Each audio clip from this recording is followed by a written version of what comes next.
Bonjour à tous et bienvenue. Aujourd'hui, on s'attaque à un sujet qui est en train de tout changer, l'IA générative dans le monde du marketing.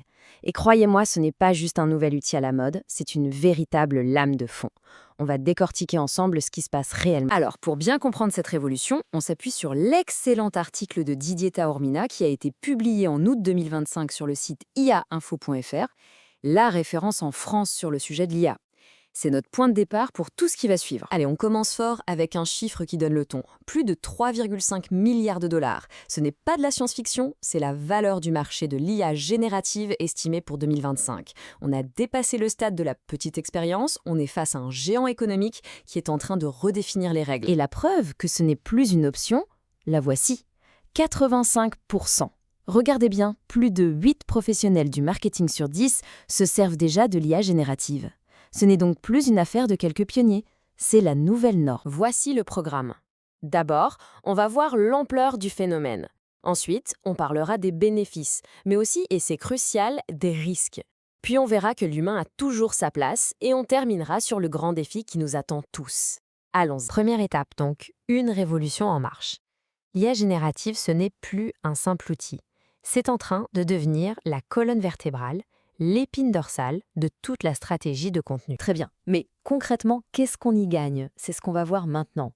Comment cette technologie permet d'être beaucoup plus efficace. Les avantages sont vraiment tangibles. On parle de campagnes personnalisées à un niveau jamais vu, d'une vitesse de création et de diffusion incroyable, et bien sûr d'une augmentation directe du trafic et du retour sur investissement. Au final, ça veut dire moins de coûts, moins de délais et surtout, ça libère les équipes des tâches ingrates et répétitives. Du coup, la façon de travailler est complètement transformée. L'IA s'occupe de l'automatisation, des tâches un peu basiques. Ça permet aux humains de se concentrer là où ils sont irréplaçables, la stratégie, la vision d'ensemble. Et enfin, ça libère du temps et de l'énergie pour la vraie créativité, celle qui a une forte valeur. Mais, car il y a toujours un mais. Cette puissance a une face cachée. Il est temps de parler des risques, parce qu'ignorer le double visage de cette innovation serait une grave erreur. C'est vraiment la question qu'il faut se poser. Toute cette efficacité, cette vitesse, c'est formidable. Mais à quel prix?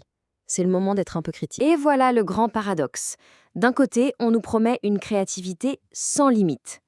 Mais de l'autre, si tout le monde utilise les mêmes intelligences artificielles, on risque de tomber dans une énorme standardisation.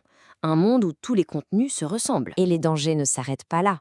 Il y a le risque de perdre ce qui fait votre voix unique, de devenir complètement dépendant de la technologie, de reproduire sans le vouloir des biais cachés dans les algorithmes, sans parler des questions énormes sur la sécurité des données et le respect des lois, comme le RGPD ou le nouvel AI Act. Alors, face à tout ça, quelle est la solution? Eh bien, elle est simple sur le papier, il faut remettre l'humain au centre du jeu. Pas pour freiner, mais pour piloter intelligemment. Regardez comme les métiers changent. Avant, on produisait du contenu à la main. Demain, on supervisera l'IA. On sera des designers éditoriaux. On ne pilotera plus seulement des projets, on va orchestrer des systèmes complexes, à la fois humains et automatisés.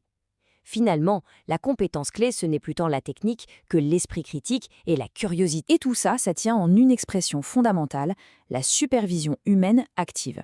Ça veut dire quoi? Ça ne veut pas dire juste relire et valider. C'est un vrai travail où l'humain va contrôler, auditer, mais surtout, il va enrichir ce que l'IA produit. C'est lui qui va apporter la touche finale pour garantir la qualité, l'éthique et ce qui rend une marque unique. On en arrive donc au grand défi de demain. La question n'est plus de savoir s'il faut y aller, mais plutôt comment y aller. Comment réussir cette transformation pour qu'elle soit à la fois responsable et créative. Le succès, demain, il reposera sur l'équilibre entre ces trois piliers. Il faudra être innovant dans sa stratégie, performant dans sa créativité et irréprochable sur l'éthique. Si un de ces piliers manque, tout peut s'effondrer. Les leaders seront ceux qui maîtriseront les trois. Pour résumer, cette phrase est parfaite. L'IA générative n'est pas qu'un outil de plus dans la boîte, c'est le moteur d'un changement profond. Un moteur qui nous oblige à rehausser nos standards sur la stratégie, sur la créativité et surtout sur l'éthique. Alors voilà, on arrive à la fin et la dernière question, elle est pour vous. Face à cette révolution qui redéfinit les règles du jeu, les compétences, la stratégie, la question est simple. Et vous, est-ce que vous êtes prêts?